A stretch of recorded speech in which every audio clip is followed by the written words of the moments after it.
Hello! Let's continue the series of ergonomics focused on health and wellness. In the previous video, we saw how your bed, sofa, and TV should be and what precautions you need to take while sitting on a sofa or watching TV. Now let's move on to the next set of things done by everyone and every day.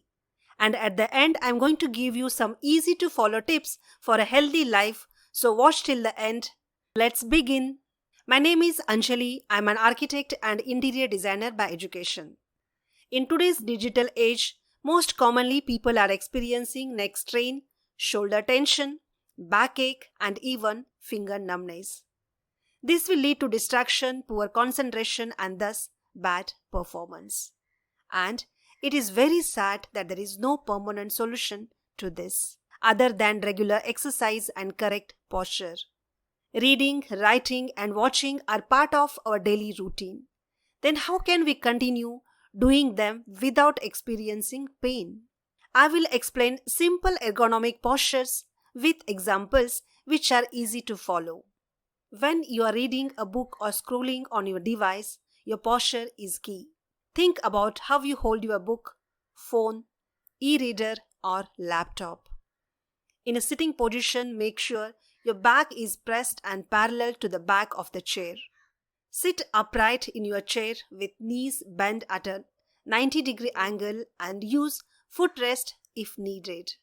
Keep your neck, shoulder, and hip in a straight line. Let the book or gadget at eye level. If you have a laptop table, then use it, even while reading.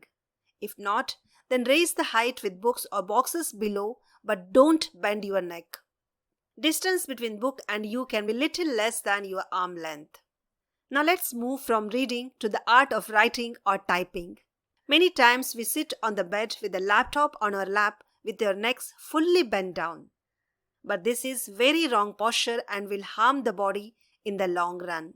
Ideally, the study or office table height should be between 26 to 30 inches from ground for comfortable writing or typing.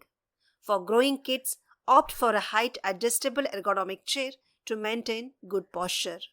Along with proper furniture, follow the body posture as explained above. Keep legs firmly on the ground or footrest and spine erect. Keep shoulders relaxed and not raised. Keep your non-writing hand on the table and not dangling down. After reading and writing, next segment is watching. When I say watching, it could be a television, laptop, or mobile. While watching television, follow the steps explained in the previous blog. During usage of laptop, remember to follow things just explained above. Now, for mobile, raise your hand instead of lowering your neck. Initially, it may feel odd and a little painful, but if you practice these good postures consciously and make it a habit, then you can have a much healthier lifestyle. Now it's time for some useful tips. Whether you are reading, writing, or watching, it's very important to take frequent breaks. How frequent? Do not sit more than 30 minutes in the same place. Get up from your seat, stretch your arms, walk few steps, drink water. Look out at a far distance and blink your eyes several times. Repeat this at least 3 times. Then sit back to work. And your body will thank you for it.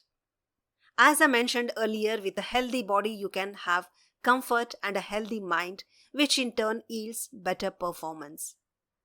Coming up next is another vital domain of ergonomics, which will deal with table design, lighting, screen, and also one more fascinating topic, the ideal work pattern for more efficiency. In the meanwhile, you can explore my courses on ergonomics and anthropometry and on other interior design topics which are created just for you. You will find links below.